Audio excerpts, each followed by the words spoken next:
また来てる。 X 社さんからの値上げ要請。これで今年3回目。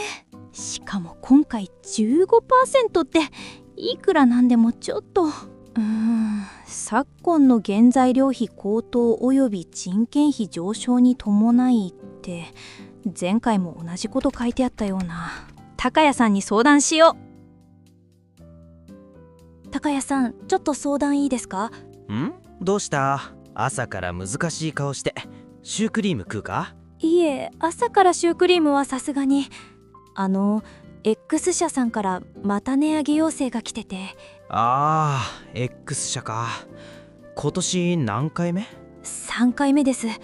しかも今回 15% で、品質もちょっと最近微妙だし、でも長年付き合いのある会社だし、切るわけにもいかないですよね。高谷さん？それ判断じゃなくて思考停止だ。その思考停止がうちの会社を連鎖倒産のリスクにさらすことになるって言ったらどう思う？連鎖倒産？連鎖倒産ってさすがに大げさじゃないですか？ X さん別に赤字じゃないって聞いてますけど。いい質問だね。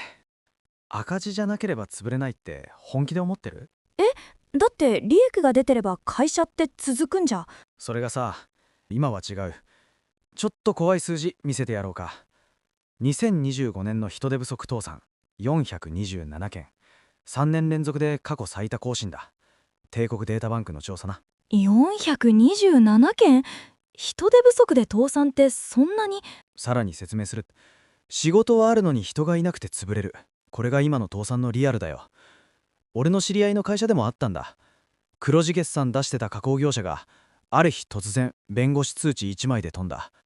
黒字なのに？理由はトラックドライバーが集まらなくて納期遅延が連発。違約金で資金がショートした。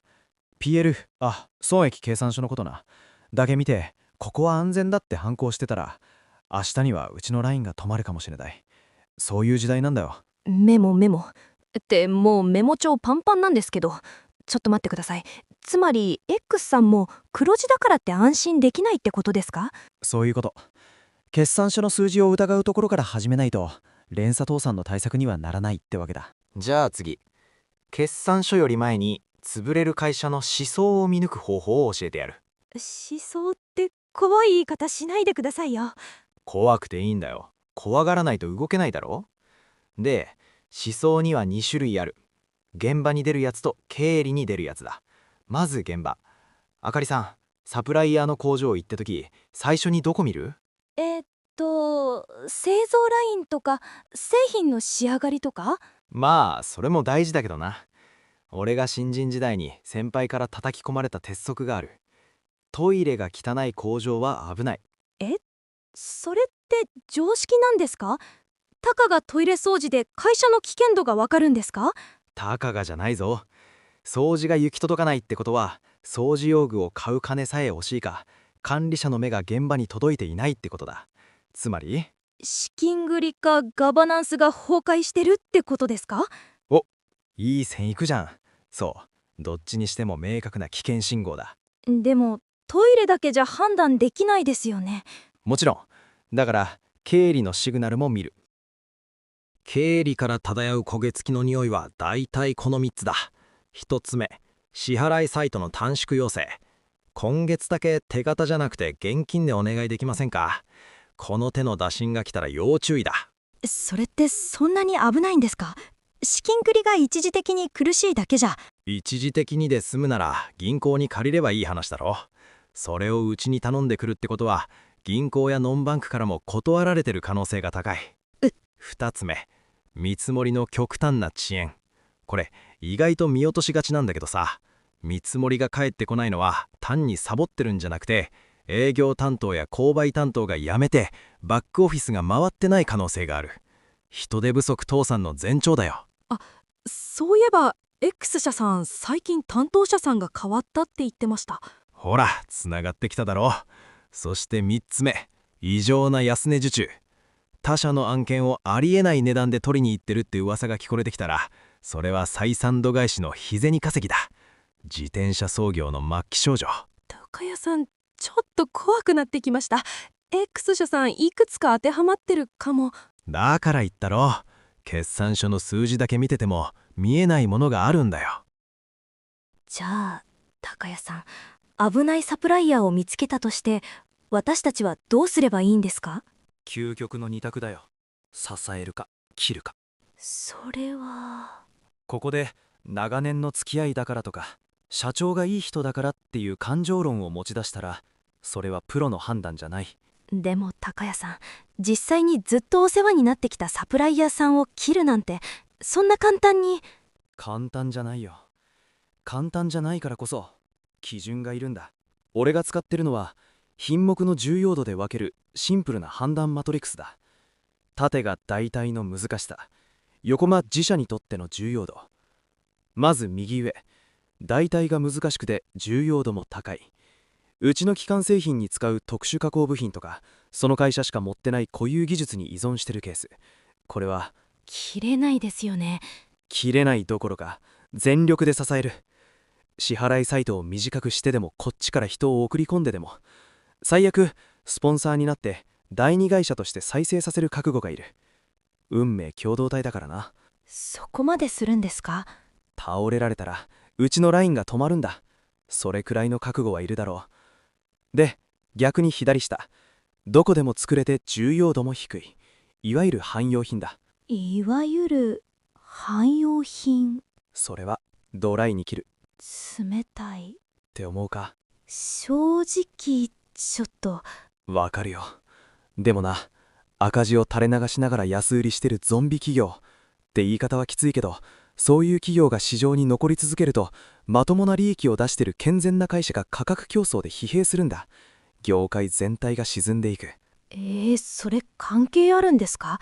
一社を切ることが業界全体に？めちゃくちゃ関係ある。ゾンビを延命させることが回り回って健全なサプライヤーを殺すんだよ。だから今までありがとうって心の中でつぶやきながら、静かに在庫を積みまして他社にスイッチする準備を進める。それがこの仕事の辛いところであり、プロとしての責任だ。高谷さん、X 社さんってどっちに入るんですか？それは俺が決めることじゃない。あかりさんが自分で分類するんだよ。X 社の部品はうちにとって代替が難しいか？正直汎用的な部品が多いです。他の会社でも作れると思います。じゃあ答えは見えてるだろ。はい。でも頭では分かっても。だからさっき簡単じゃないって言ったんだ。感情と論理が別の方向を向くとき、論理を選ぶのがプロだ。まあ感情を殺せとは言わないけどな。さて、判断基準は分かったとして、実際に取引先が飛んだ、つまり倒産した日 X デーが来たらどうするか。ここからは泥臭実務の話だ。まさかそこまで想定しておくんですか？備えあれば憂いなしだろう。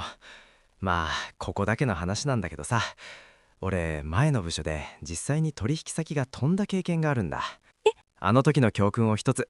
あかりさん、うちが取引先に貸与してる金型あるだろ。はい、X 社さんにもいくつか預けてます。その金型にうちの社名入りプレートは打ってあるか？テプラで貼ってあると思いますけど。テプラじゃダメだ。剥がされるから。剥がされる？倒産して管財に裁判所から派遣されて、倒産した会社の資産を整理する弁護士のことな。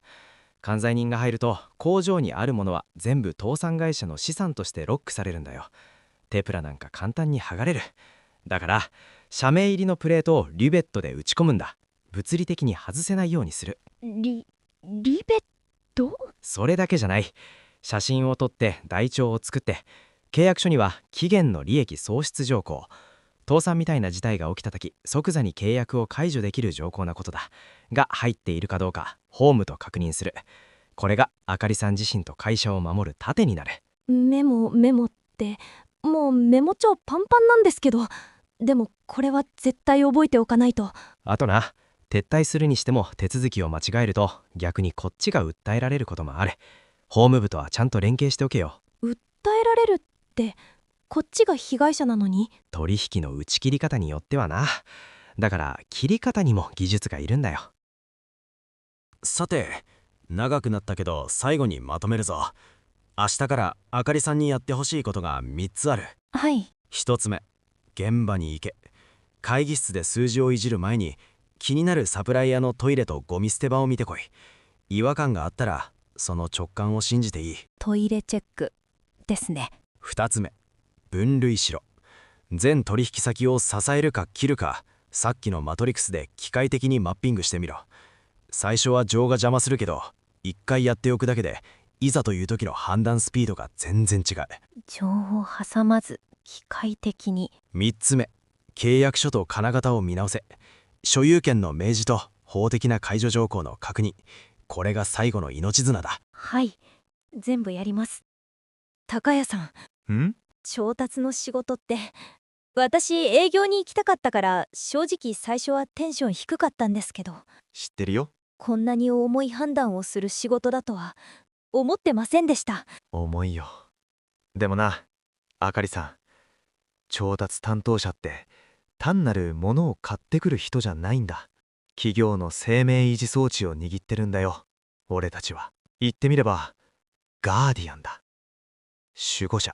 ガーディアン。嫌われる勇気を持て。あかりさんのその冷徹な判断が結果としてうちの従業員を守る、そして本当に守るべき優良なパートナー企業を救うことになる。わかりました。よし、じゃあまずは腹ごしらえだ。食堂行こうで。午後1で X 社さんの工場トイレチェックから始めるか。はい。でも高谷さん、トイレチェックって言い方もうちょっとなんとかなりません？サクライヤー環境衛生アセスメントって言えば満足か？逆に分かりにくいですよ。皆さん、この動画が少しでも役に立ったと思ったら、ぜひ高評価とチャンネル登録をお願いします。それではまた次回。またな。トイレチェック忘れるなよ。忘れません。でもやっぱりその言い方恥ずかしいですって。